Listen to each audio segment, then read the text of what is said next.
వంతు మేర 2 గంటల పాటు విచారించారు. ఈ రోజు నుంచి కూడా ఆమెను విచారిస్తూ ఉన్నారు. విచారించే కొద్దీ అనేకమైనటువంటి వాస్తవాలు, అనేకమైనటువంటి ఘోరాలు, ఈ ప్రకాశం, నెల్లూరు, తిరుపతి 3 జిల్లాలో జరిగినటువంటి అనేకమైనటువంటి నేరాలు, వాళ్ళ ప్రమేయాలు ఇవన్నీ కూడా బయటపడుతూ ఉన్నాయి. ప్రధానంగా సుపారీ హత్యలు, డబ్బులు తీసుకోవడం, ఆ రౌడీ గ్యాంగులతో ఎవరైతే హత్య చేయాలో చాలా మందిని హత్య చేయడం, మరోవైపు గంజాయి, పెద్ద ఎత్తున గంజాయి సామ్రాజ్యాన్ని నెలకొల్పడం, గంజాయి అమ్మకాలు సాగించడం, ఇవన్నీ కూడా చేస్తూ ఉండేవాళ్ళు. మరోవైపు వ్యభిచారం కూడా అమాయకులైన యువతుల్ని ఆ వ్యభిచార రొంపులోకి దించి వాళ్ళ వ్యభిచారం చేయించడం, ఇలాంటి నేరాలు అనేకం చేస్తున్నారు. వీటన్నిటిపైన కూడా క్షుణ్ణంగా పోలీసులు దర్యాప్తు సాగిస్తూ ఉన్నారు. ఈ రోజు అరుణ ఆ ఫోన్లో అనేకమైనటువంటి వేల సంఖ్యలో, వందల సంఖ్యలో ప్రముఖులకు సంబంధించి వైసీపీ మాజీ మంత్రులు అలాగే పోలీసు అధికారులకు సంబంధించిన ఆడియోలు, వీడియోలు ఇవన్నీ కూడా బయటకు వస్తున్నట్టుగా తెలుస్తుంది. అవన్నీ కానీ పూర్తి స్థాయిలో వస్తే చాలా మంది పెద్దల బండారాలన్నీ కూడా బయటపడే అవకాశాలు ఉన్నాయి. ఇప్పుడు ఈ రోజు ఈ బయటకు వచ్చినటువంటి ఈ వీడియో అందరినీ కూడా ఆలోచింపజేస్తుంది. నెల్లూరు జిల్లా మొత్తాన్ని కూడా ఒక విధంగా చెప్పాలంటే ఒక భయోందనలకు గురి చేస్తూ ఉంది.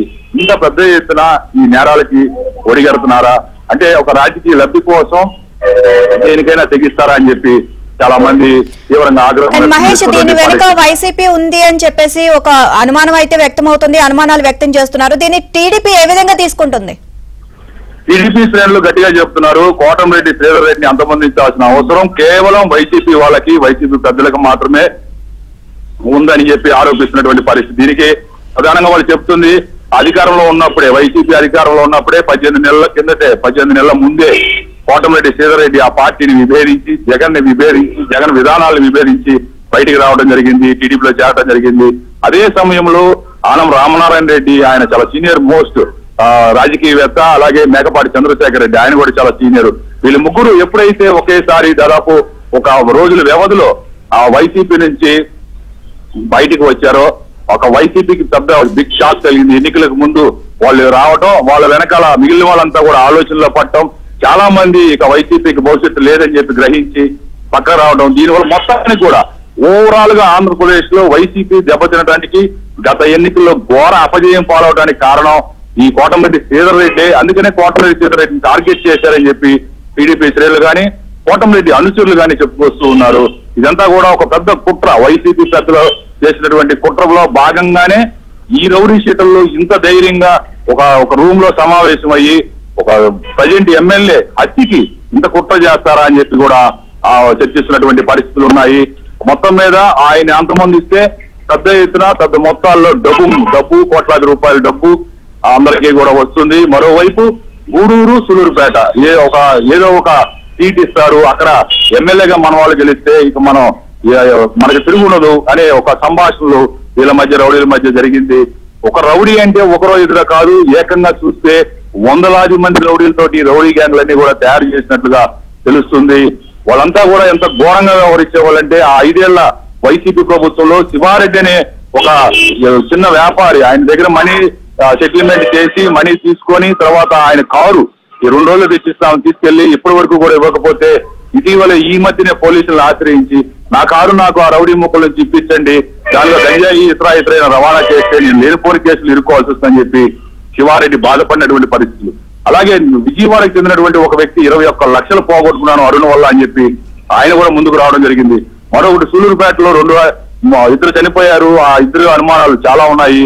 అది ఒకటి సుపారీ హత్యగా, మరొకటి వీళ్ళ వేధింపులు తాగలేక మరొకరు చనిపోయినట్లుగా తెలుస్తుంది. వీటన్నిటిపైన కూడా పోలీసులే నివిరిపోయినటువంటి పరిస్థితి. నిన్నటి రోజున డీజీపీ హరీష్ చంద్ర గుప్తా ఇక్కడ రావడం జరిగింది. నేరుగా ఆయనే ఈ విషయాలన్నీ కూడా ఈ శ్రీకాంత్, రౌడీ షీటర్ శ్రీకాంత్, మరోవైపు అరుణ, కిలేడి అరుణ, వీళ్ళ వ్యవహారాలకు ఏంటి అని చెప్పి పూర్తి స్థాయిలో ఆయన మొత్తం కూడా తెలుసుకోవడం జరిగింది.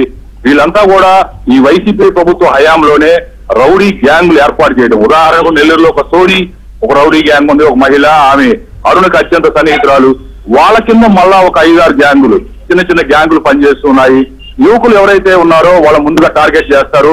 ఇంజనీరింగ్ డిగ్రీల చదివే పిల్లల్ని టార్గెట్ చేసి ఒకరిని చావబాదటం, ఆ వీడియోలు సోషల్ మీడియాలో వైరల్ చేయటం, మిగిలిన వాళ్ళందరూ కూడా భయపెట్టి తమ వైపు తిప్పుకోవడం, ఇలా యువకులను తమ వైపు తిప్పుకొని వాళ్ళని మద్యానికి, ఆ తర్వాత గంజాయికి బానిసలు చేసి వాళ్ళతోటి గంజాయి అమ్మించడం, మరోవైపు నేరాలు చేపించడం, 1-2 నేరాలు చేపించి వాళ్ళ బ్లాక్ మెయిల్ చేపించి అదే వృత్తిలో కొనసాగే విధంగా వాళ్ళని భయపెట్టడం, భయభ్రాంతులు గురి చేయడం ఇదంతా కూడా జరుగుతా ఉంది. ఇక నెల్లూరు సెంట్రల్ జైలు అయితే ఈ 5 ఏళ్ల కాలం ఆయన ఎప్పుడైతే జైలుకు సరెండర్ అయ్యాడో అప్పటి నుంచి కూడా మొన్న వైసీపీ ప్రభుత్వం పోయేంత వరకు కూడా ఆయన ఒక శ్రీకాంత్, రౌడీ షీటర్ శ్రీకాంత్ ఏలుబడిలోనే నెల్లూరు జిల్లా సెంట్రల్ జైలు ఉందని చెప్పి చెప్పుకొస్తూ ఉన్నారు. ఆ సెంట్రల్ జైల్లో ఎవరైనా రిమాండ్ ఖైదీలు రిమాండ్ 14 రోజులే ఉంటుంది. జనరల్ గా వాళ్ళు ఎక్కువ మంది అక్కడికి వస్తుంటారు, లేదంటే 60 రోజులు ఉంటుంది. ఆ రిమాండ్ అయిపోయి బయటకు వెళ్లే వాళ్ళని బయటకు వెళ్లి మా వాళ్ళకి కలవండి అని చెప్పడం, ఫోన్లలో రోజు సంపాదించడం, వాళ్ళకి వాళ్ళ అనుకూలంగా ఉండే వాళ్ళకి ఏం కావాలో ఆహారం ఇప్పించడం. జనరల్ గా జైల్లో ఉప్పు కారం లేని ఆహారం పెడతారు, కానీ మంచి ఆహారం వాళ్ళకి శ్రీకాంత్ కి ఆయన మనుషులకి అందేలాగా అక్కడ చూడటం. దీనిలో ప్రధాన పాత్ర ఒకవైపు పోలీసు అధికారులు, ఎస్పీలుగా పనిచేసినటువంటి 2 అధికారులతో పాటు జైలు అధికారుల పాత్రలు కూడా చాలా ఉన్నాయి. వీళ్ళ వెనకాల వైసీపీ మాజీ మంత్రులు, ఎమ్మెల్యేల పాత్రలు, మాజీ ఎమ్మెల్యేల పాత్రలు కూడా చాలా తీవ్రంగా ఉన్నాయి. వీటన్నిటిపైన క్షుణ్ణంగా పోలీసులు దర్యాప్తు చేస్తున్నారు. ఇదే కాదు, ఇంకా అనేకమైనటువంటి విషయాలు బయటకు వచ్చే అవకాశం ఉందని చెప్పి చెప్పుకొస్తున్నారు శంకర్. నీలిమా.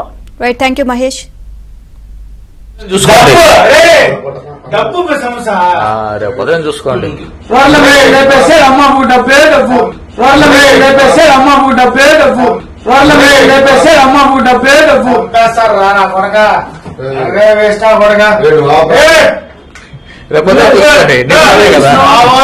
ఫ్రెండ్